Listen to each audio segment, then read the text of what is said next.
We biked all the time as children. We represented freedom. It was fun. It was cool. It was an engaging opportunity to connect with our family and friends. I've struggled with depression since high school, and about 10 years ago, I was going through a very difficult time in my life. My depression was very severe, and it became exacerbated. I was one decision away from not being here speaking with you right now. And I just decided to ride a bike for a brief moment of escape, just thinking that brief moment may give me a little bit of strength to continue on. And this ride was just incredibly transformative. I think that day I became a cyclist, and it was a small act like saying hello or giving a head nod or smiling at somebody as we're passing each other on the trail. But that small act was gigantic to me after not having any social interaction in over a few months. And I realized that bikes can be a form of socialization. And I did get to the point where I wanted more people to ride with me. So I would ask family and friends to come out and ride, and they would always have a reason not to, you know. And I really thought about, well, how can I get more people to ride with me instead of me always riding by myself? And I started a bike club called the Pioneers. The first thing I did was I sent a mass email to anybody and everybody that I thought might be interested in riding bikes. I didn't know a lot of people that were cyclists. It was just family and friends, neighbors, and I thought, hey, maybe interested in this. I just Googled biking Chicago and saw this blog and just sent them an email to ask them to write about us. Because I thought, you know, with some press, maybe more people would want to ride with us. And, you know, saying, hey, we want more black people to ride was, for me, just a tactic to get more people to ride with me. I didn't consider myself an advocate or an organizer or any of that kind of stuff. And around that same time, myself and my co-founder, Jamal Julian, we're both learning about the slow road movement in Detroit. And we're watching these videos on Facebook, and we're blown away.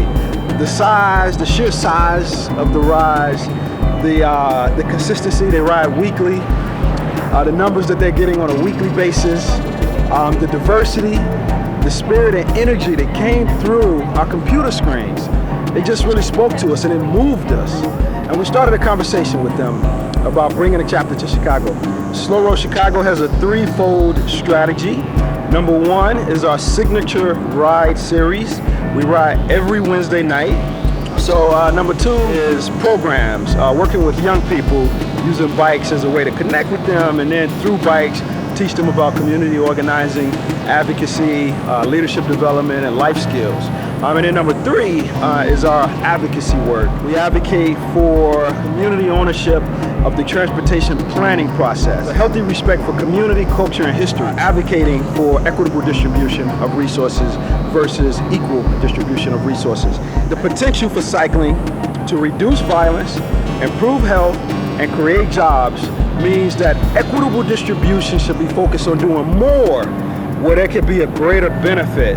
We're working with housing organizations, social service organizations, employment organizations. And our work with them is getting them to sort of start to look at how biking can help them address what we're all working towards, is improving the condition of our communities. And our first commitment is to our people and to our neighborhoods. That's our customer. That's who we're responsible to.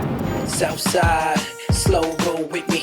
West side, slow roll with me. North side, slow roll with me. Over east, come on and roll with me. Slow Roll Chicago, community-based organization, utilizing bicycles to connect across the nation.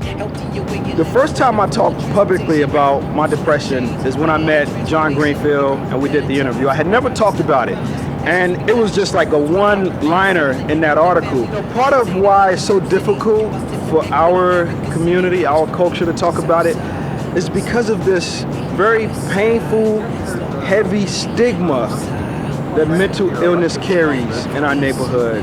You know, I'm talking about it in the framework of cycling. However, I don't care who hears my message, cycling or not. Should they be struggling with depression, or they know somebody that's struggling with depression, and hearing my story helps them, inspires them, I'm happy to have that happen.